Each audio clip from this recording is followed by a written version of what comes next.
Hi, everyone. Welcome to our Charlesbridge author chat. We'll be chatting with David Biedrzycki about Invasion of the Unicorns out in October and editor Alyssa. So, why don't we start with a little bit of your background? How long have you guys been working together?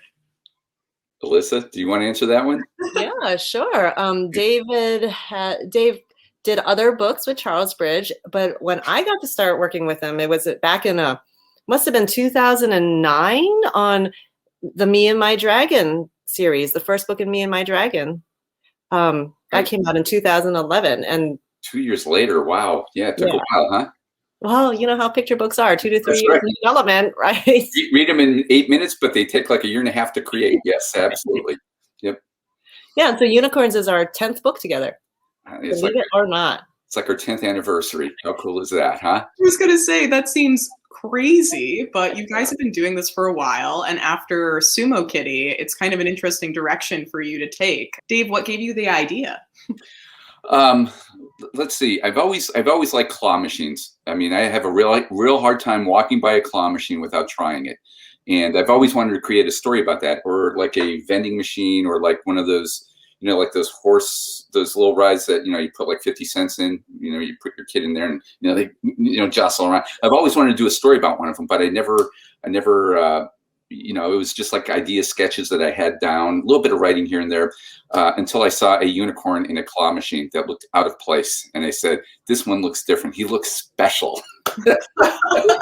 He looks special. So I after spending about $20, I finally got him out of the machine. And it was all oversized animals in there. I had a teddy bear there for a while, but eventually I got this guy, and I spent $20 getting him out. So this was the one that I started building a story around, and everybody liked unicorns. So I drew him a couple times, and one of the times that I drew him in the claw machine.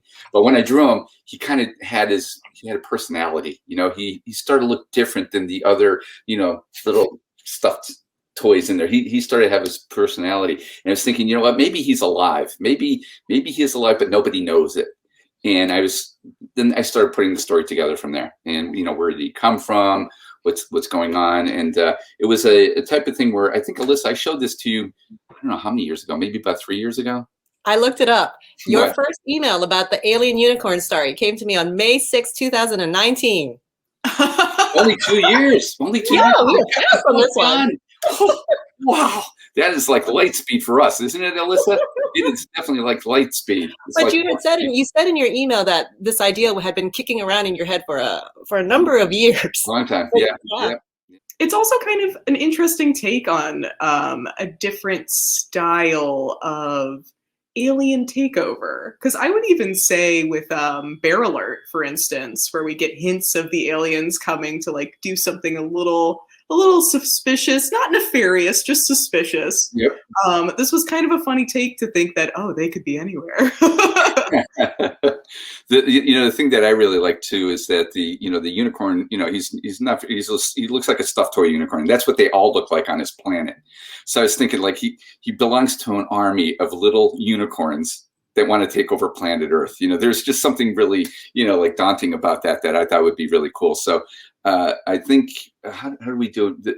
We decided that there would be a correspondence between the little unicorn who was sent to Earth as a spy and his fearless leader that you don't see until the end of the story. So I always thought that was cool. And it was Alyssa's idea to wait till the end to show what the little army looked like and what the fearless leader looked like. And that really worked for me when we're putting it together. Great reveal. It's also just a great reveal. So I guess that comes back to my original question about your background. Do you start with an image before you start with text? Do you have does it matter? Do you come up with just sketches and then go, okay, there's definitely a story here? Or how does your process work?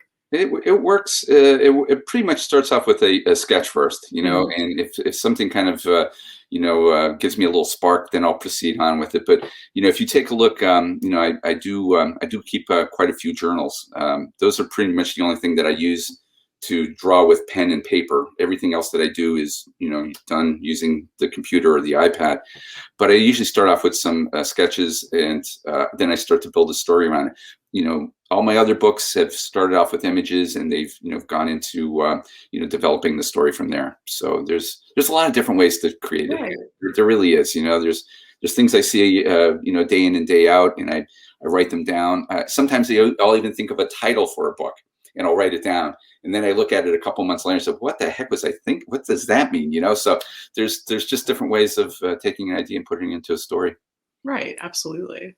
It started the process that I've been continuing, since like Bear Alert and Sumo Kitty. It's a style that I'm kind of developing to make it almost like a transition from picture books to graphic novels, but doing it more simple, but having a lot of fun putting it all together. So that's pretty much where I am right now with my book creation. I think I have like this certain grade level that I'm shooting for, and it appeals to kids in lower grades, and it appeals to kids in older grades too. Yeah, it definitely appeals to my kids, and my younger son, the 10-year-old. He loves graphic novels, just devours them. And every time I'm working on your book, he walks by and he starts reading my screen. Nice. Yeah. He's got great taste in literature. Yeah, of course, obviously. Good segue though. Alyssa, what are some of the challenges of working on a picture book that has more of a graphic novel style? Because for us, that's not quite, it's not always in our wheelhouse, if that makes sense. Right. We do a lot of traditional picture books, right? But so with graphic novels, of course, with picture books, any picture book, including graphic novels, like you can't have that much text, right? It has to be very brief, and the art really needs to carry the book and the story. And I would say that's that balance is even trickier to get in graphic novels, right? Because you've got these panels, these sequence panels of pictures. The story is unfolding bit by bit, and so you really want the art, like any reader or pre-reader, someone's learning how to read English, they can read the story through the pictures. But then you also have these speech bubbles and little like one sentence liners. And so balancing that and the art and the interaction between them, like what does the text say? What does the art say? And sometimes there's this space between them where like funny things happen, like lots of humor can be developed through that. I just love that. And then Dave has this really wonderful like cinematic pacing in his graphic novels. So it's almost like watching a cartoon or a movie, and he can really control the mood and the pacing that way. And it's it's really awesome and fun to work on. Well, thank you, Alyssa. Oh, you warmed my heart. Thank you. That's great. Thanks for saying that. Yeah, it's been a lot of fun doing these, and I have a couple more in the works that I'm putting together, like the sequel to Sumo Kitty. Working on. Very excited. Actually, that's up behind me right here. I don't know if you. No spoilers. Yeah. That's one of the great things about working with you, Dave, is that you really feel so passionate about your books, and like each story, when you're in it, you are in it. Like you are in love with those characters, and you're just like fully committed, and it's so much fun to see that excitement. Well, that's what it is, because like I'll have the idea in my head, and I know what I want the story to be, but it's when you actually put the pen to the paper and you start drawing it, that's where the real challenge happens, is to put what's in my head, which is kind of like all over the place, and putting it down on paper where people could understand it and share it. And but Hannah, Alyssa's got this really great talent of taking a sentence or two and sweetening up the transition from picture to picture. She will say something. She'll say, well, why don't we just add this word here or put this here, and she's got that talent to really tie it together, which is great, because a lot of times I've just been looking at the thing for too long, and she'll just make a great transition for me. So Alyssa's a great editor. Well, thanks, Dave. One of the most fun parts of the process when we work together, Dave, is when you bring in in the old days, you would bring in the files to the office, and you would do like a PowerPoint presentation of the story as it was progressing, as in its current state, and you would like walk through the story and make all the sound effects and the character voices and all that. And so we've been doing that over Zoom too for Unicorns, and it's just so much fun to be able to see like, okay, like where is he going with the story? What's his vision? What's he trying to say? Like, what's the heart of the story? And then let's like get there, and make that really clear.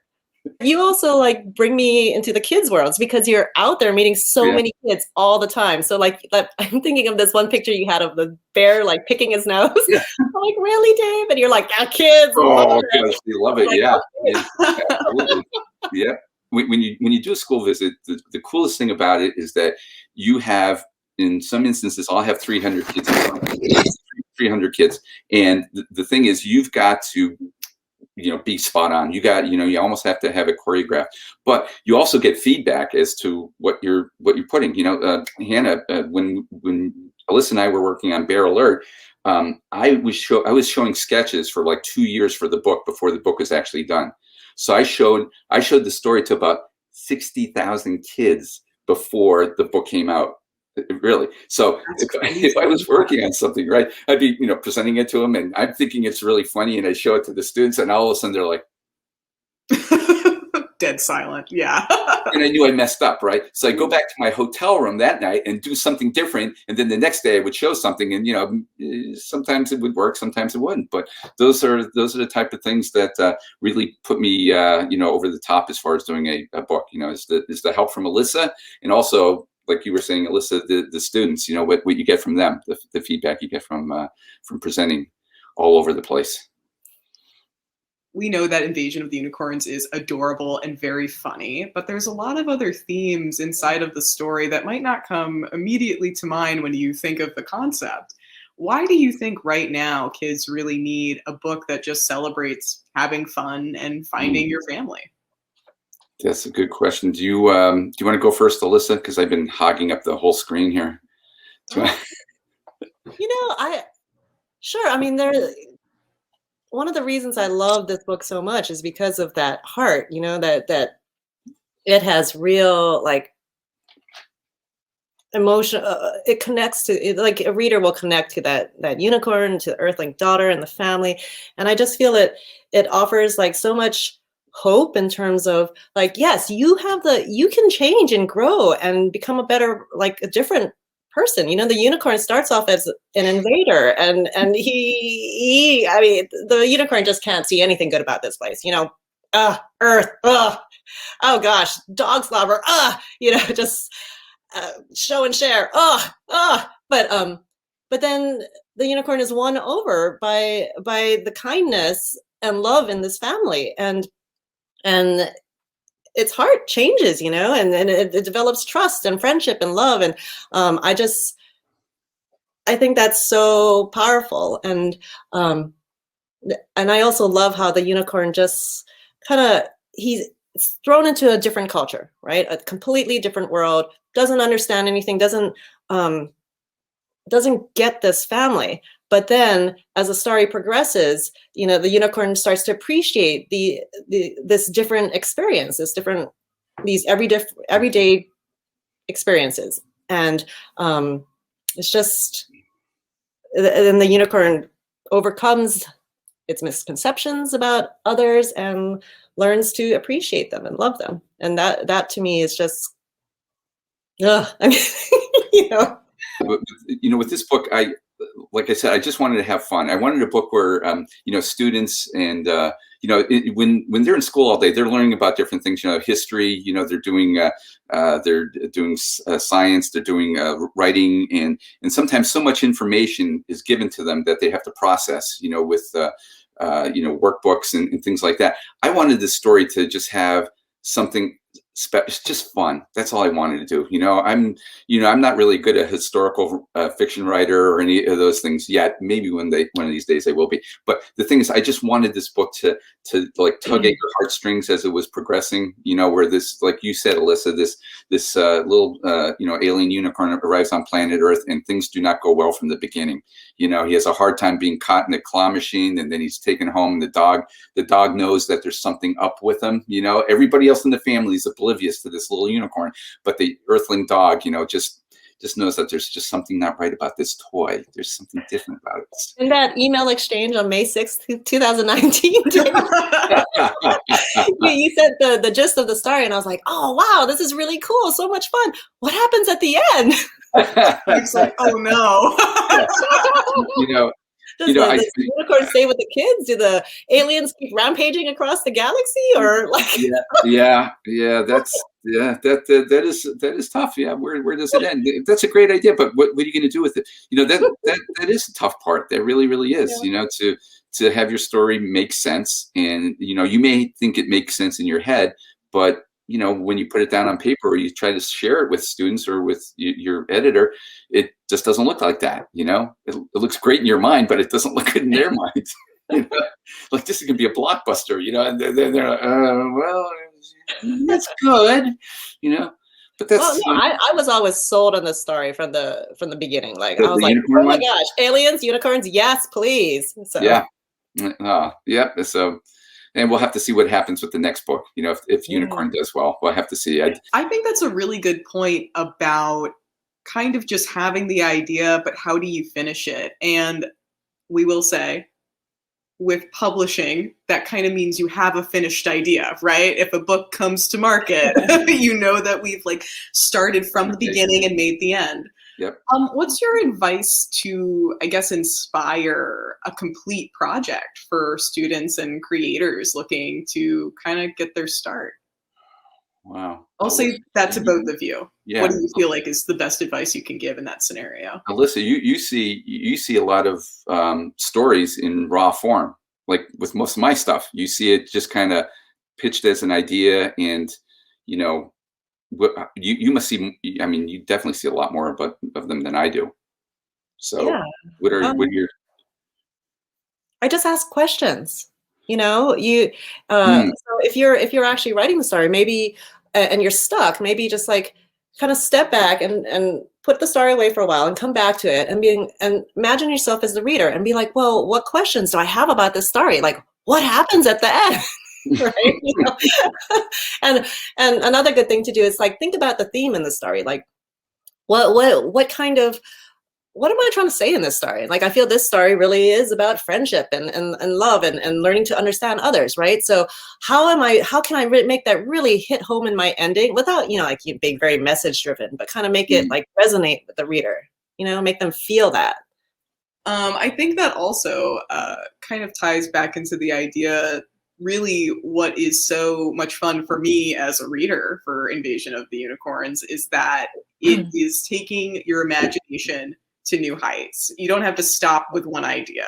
It doesn't have to, I think we could say, it might feel a little ridiculous to have a stuffed animal go, yeah, I'm going to take over Earth, whatever. What else would take over, But the idea behind saying, okay, there is no way that this could be too ridiculous. You just need some of these other points, whether it's saying, okay, I have this wonderful family I've met who loves me, so maybe this isn't a good idea. Again, keeping in mind that this is a small stuffed unicorn saying this. Well, he looks like a stuffed unicorn. He's actually, he actually is an alien underneath. Yeah, absolutely. That fluffy exterior. He is an alien. A cold-hearted spy. Yes. Actually, I don't even think we've mentioned his name, which is 007. 007, yes. And I definitely laughed out loud when I first read that. Well, we had to name him something. Weren't we throwing names around there before, Alyssa? Yeah. Poofy, or I don't know. I had a bunch of them, and this was maybe about a year or two ago that we were putting it together. But I put it out on Facebook. This is really funny. Because I put my work up there all the time. I don't really care. I just like to put it out there just so I could get feedback on it. And when you hit something, because you get so many likes that people like what they're seeing. So that's also something advantageous these days. But I put out what would you name this? What would you name this unicorn? And there was a bunch of really sparkly names and things like that. And then somebody said Bubbles, and I said Bubble 07. So that's how I came up with that name. And I think kids, especially when I've been doing virtual presentations, they know that a secret agent is 007. They just have that connection with it. Right. And when you say 007, that then that makes the connection with them. So, and I heard with the production of the book that we're going to actually have sparkles on the cover. Oh yeah, my first sparkle. Have glitter on this book. My glitter. Yes. That'll be kind of cool. I think that's going to be neat. can't wait to see I can't wait to see the end product of that. My I know first it's- Sparkle book. I think, didn't Ralph Maciello have one too? Does he have Oh is, yes. is his unicorn going to be sparkly too? Yes, That yes, is we will have 2 glitter unicorn books. Jeez, Very exciting. awesome.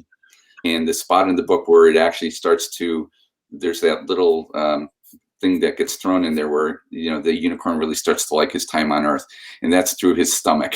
Because he finds peanut butter cookies. And he just, you know, he just likes them. And you know, Alyssa was the one who said, you know, why don't we start it right here? Why don't we start the transition from, you know, black and white into color, and then, you know, have that piece de resistance at the end. And the thing is, I will never ever do this again, where I create a book in black and white first and then transition it to color. It took too long to do that. It was a nightmare. I'm hoping that the book looks good, but I tell you, with taking the black and white and turning it into color, I am just not technically, you know, really good at doing that. So it took me I almost had to redraw all those pages to turn it to color. Yeah, that's one of the things about being an editor. Sometimes you're like, oh, I have an idea. Why don't you just do that? It took me weeks.